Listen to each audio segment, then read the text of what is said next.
Hello po sa inyong lahat mga ka-crypto. Ako po si Pinoy Crypto Trader at sa video na ito ay atin pong pag-uusapan ang tungkol sa balitang ito kay Cardano kung saan ay meron daw po mga scammers ang gumagamit ng AI clone video ng Cardano founder na si Charles Hoskinson.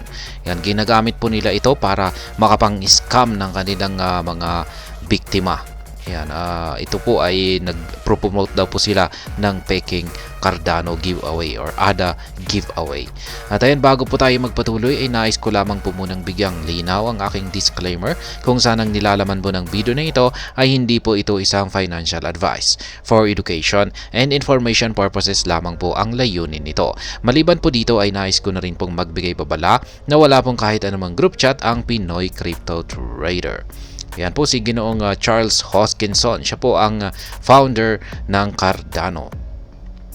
Crypto enthusiasts call attention to a clone video of Cardano founder Charles Hoskinson promoting a fake ADA giveaway on YouTube. Ayan, dito po ulit kay YouTube. Yan, meron daw pong clone na video at ang ginamit po rito na na tao na nagpro-promote sa peking Cardano giveaway na ito ay si Ginoong Charles Hoskinson. Meron din po kay XRP. Ayan, halos katulad din po nito. At ang ginamit po nila ang deepfake technology. At yan naman po, hinihikayat naman po nila yung mga XRP holders na yan. Kung pag makikipag-participate daw po sila sa event, ay ayan, madodoble raw po yung kanilang hawak na XRP token. Pero ayan, scam lamang po yan. Kaya yan, ito naman, itong si Cardano ay peking Cardano giveaway naman po. Kaya yan, crypto scammers have continued to devise malicious ways to lure unsuspecting investors into giving up their digital currencies. Before now, it was easy to uncover these scam tactics. However, with the evolution of artificial intelligence or AI solutions, uncovering these scams has become daunting task. Kaya yan, totoo po yan. Kung pag noon, yung mga taktika ng mga scammers ay napakadaling matuklasan. Yan, madali nating ma-determine na ito ay isang scam. Pero ngayon ay dahil sa evolution or paglabas ng mga artificial intelligence ay medyo nahihirapan na po tayong ma-determine yung mga bagong scam na ito, bagong scam tactics na ito. Kaya yan, clone Hoskinson endorses fake ADA giveaway. In a shocking development, crypto investors spotted a clone video of Cardano founder Charles Hoskinson endorsing a fake ADA giveaway. Ayan, meron daw po mga crypto investors ang nakapansin sa isang clone video ng Cardano founder na si Charles Hoskinson at kung saan siya po ay nagpro-promote ng isang peking ADA giveaway. With the aid of AI, the scammers created a fake video of Hoskinson promoting the ADA giveaway during a live cast. Ayan, sa pamamagitan daw po ng paggamit ng artificial intelligence ay nagawa po ng mga scammers na gumawa ng peking video ni Ginoong Hoskinson para mag-promote ng peking ADA giveaway sa isang live cast. The giveaway is our way of giving back to the community that has stood to us, believe our vision, help us through thick and thin. We're here because of you and we want to make sure that you share in our success. A clone version of Hoskinson said. Kaya yan. Ganyan pa rin po yung pero yung taktika sa panghihikayat ng kanilang mga biktima ay wala pa rin pong pagbabago. Kaya ayan, yung mga katulad nito. Furthermore, the misleading video urged interested users to visit the website or scan the QR code on the screen. Kaya yan po yung video na ito ay hinihikayat po yung mga interesadong users na bisitahin yung kanilang website or i-scan yung QR code na kanilang ipinapakita sa video. Sa peking video ni Hoskinson. Prominent Cardano enthusiast Astro Boy Soap called the community's attention to the video. He said the malicious video was added as an ad to his crypto-related YouTube video. Kaya yan. lumalabas po ito sa mga YouTube videos. Kaya maski dito siguro sa aking mga videos dito ay malamang baka meron po sa inyo rito ang naka-encuentro nito or nakapanood sa ads ng mga scammer na ito. Yan, meron na rin po akong nabasa na komento na yan, sinabi niya na napanood na rin niya, lumalabas na rin daw yung ads ng scammer naman, pero kay XRP yun, si Brad Garlinghouse. Ayan, ang CEO ng XRP. Ayan, pero kagagawan po yan ng scammer, ginamit po nila ang deepfake. Kaya ayan, mag-ingat po tayo maski sa mga nagsisilabasan ng mga advertisements dito sa YouTube. He urged ADA holders to share the video to protect unsuspecting investors from falling prey to these scams. It remains to be seen whether any ADA holder has been a victim of the scam.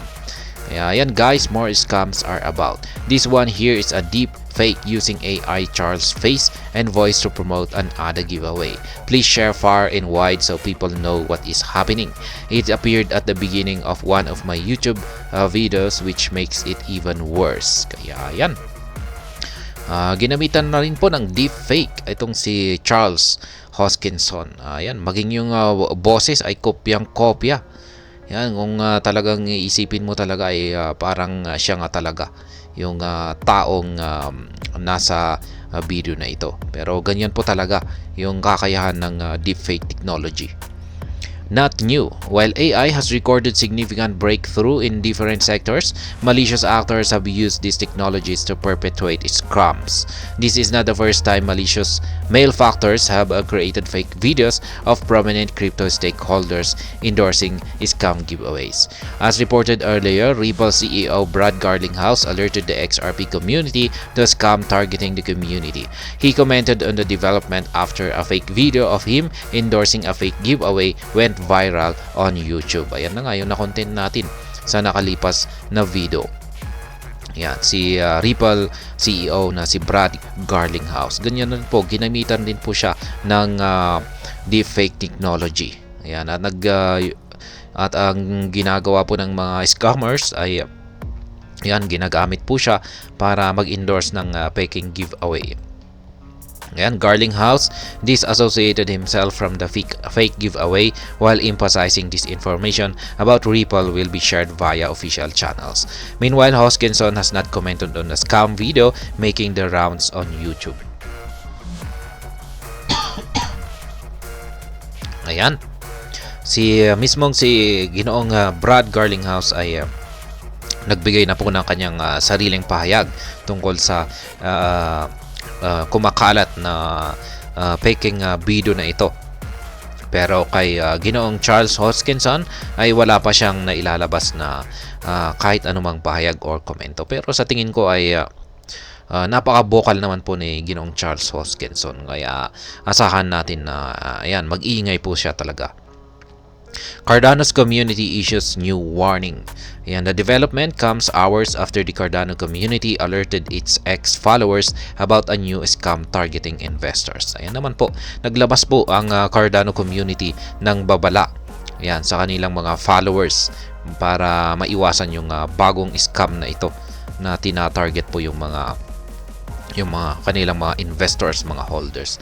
According to the official X account of Cardano community, the criminals behind the scam, which promises fake ADA rewards through a deceptive reward event, have already stolen over 2,000 ADA coins from unsuspecting investors. Ayan, ang tindi po. Meron na daw po silang nagawang na nakawin or na scam na higit 200,000 na Cardano coins. Kaya yan, ang tindi po ng mga scammers na ito. Warning, scam alert. We want to bring to your attention that some berry pool delegators have received an NFT promising additional other rewards through a deceptive fake reward events. Please be cautious as the associated website has been identified as a scam. Kaya yan. Yan po yung kanilang warning. Yan, mag-ingat po tayo.